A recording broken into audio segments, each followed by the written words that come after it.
Thinking about leaving your child home alone?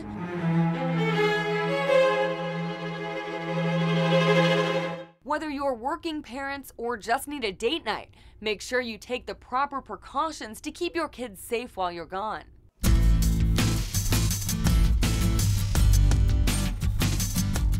The one question most parents ask, what is the law? There is no law specific to when your child is ready to be left home alone. Director of the New York Safe Kids Coalition, Rosemarie Ennis, says it's less about a number and more about maturity. What is recommended is that the parent understand if the child has enough physical and mental and emotional maturity so that they would be able to handle any type of emergency, and then be the judge as to if that child is now ready to be on their own.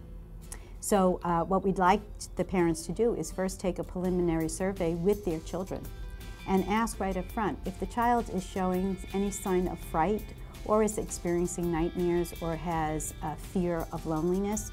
This child is not ready to be on their own or to take care of younger siblings. Rosemarie says making sure your child is safe and comfortable while on their own starts with being prepared. Walk your child around the house so you're certain he or she feels secure in their surroundings. Check that your child is capable of handling door locks and opening and closing the door behind themselves. Make sure your child has no fear, anxiety, or misconceptions about staying home alone. Start with some short trial runs to make sure your child feels comfortable being left alone. I think preparation is the big word. When are they ready? When they're prepared, then they're ready. Being prepared includes teaching your child how to handle emergencies. First, go over with your child what constitutes an emergency. Post emergency telephone numbers in plain sight, like on the fridge. Tell children and practice with them when to call 911. Also, let them know when it's appropriate to seek a neighbor's help or to just call mom and dad. Teach them some basic first aid techniques. Rosemarie suggests enrolling kids in first aid and CPR classes. Also, you have to set very strict rules with children. They do well with rules. You may not want friends in the home when the child is home with the younger brothers and their siblings. You may want to limit the time that they're on computers. You may want to ask that they do their homework. When you leave the house, be aware of what you may be leaving available to your children, like alcohol left in an unlocked cabinet. Also, be aware of the appliances you allow them to use without adult supervision. You may also want to go over what they should say if they answer the phone and someone asks for mom or dad. Don't say, "My mom and dad are not home." Instead, say, "My mom and dad are not available. Please give me your name and number and let them get back to you." And go over when, if ever, they should answer the door and who is allowed into the house when the child is there alone or with younger siblings. Of course, we have the famous line all the time, I rang the doorbell and they would not answer. Once inside the house, they do not answer. There is no rule except the parents' rule of who can come in when mom and dad are not home. Whether it be their friend, their neighbor, whatever, it must be very strictly adhered to. More and more kids are coming home to an empty house after school. When we talk latchkey in today's time, it's very apparent that our society is dictating, because of economic stress, the need for parents to, both parents have to work, number one. That's the first thing.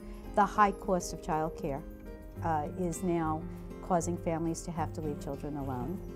And we have seen a tremendous increase in the millions of children being left between the hours of school ending at 3 o'clock and the arrival home of the parent from a full workday, somewhere in the vicinity of 6 and 7 p.m. If you are the parent of a latchkey kid, it's important to do the following. Find with your child a safe route home from school. The child should take the same safe route to and from school every day and never deviate. That way, if the child does not make it home safely, parents and authorities will know where to start looking. Set up a message system so your child is able to notify you once he or she has arrived home safely. Before entering the house, the child should look at the doors and windows. If it appears that they have been opened or tampered with, it may not be safe for the child to enter the house. Instead, have them go to a neighbor or call 911. Tell your child not to share with peers or strangers the fact that they go home by themselves. Do not allow your child to wear a house key on the outside of their clothing in an obvious location. It has to be somewhere on the body that's not seen, that does not advertise or market, I am a latchkey child. A shoe is a good place. And please do not leave your key under the doorstep. Okay, under the mat, on the stoop, this is not where it goes. It's access to anyone. In the end, most kids are eager to help and to show you how grown up they are. Children are today so in tune to what's going on. I think that we don't give them enough credit. That's my personal opinion. I think they want to help their parents. They're seeing the situation we're in. They know some of their parents cannot afford good child care after work. They're very well aware of it. They're willing to help out, whether it's a simple, an accolade given at a dinner table or a simple reward. Show signs of appreciation for their maturity and their responsibility.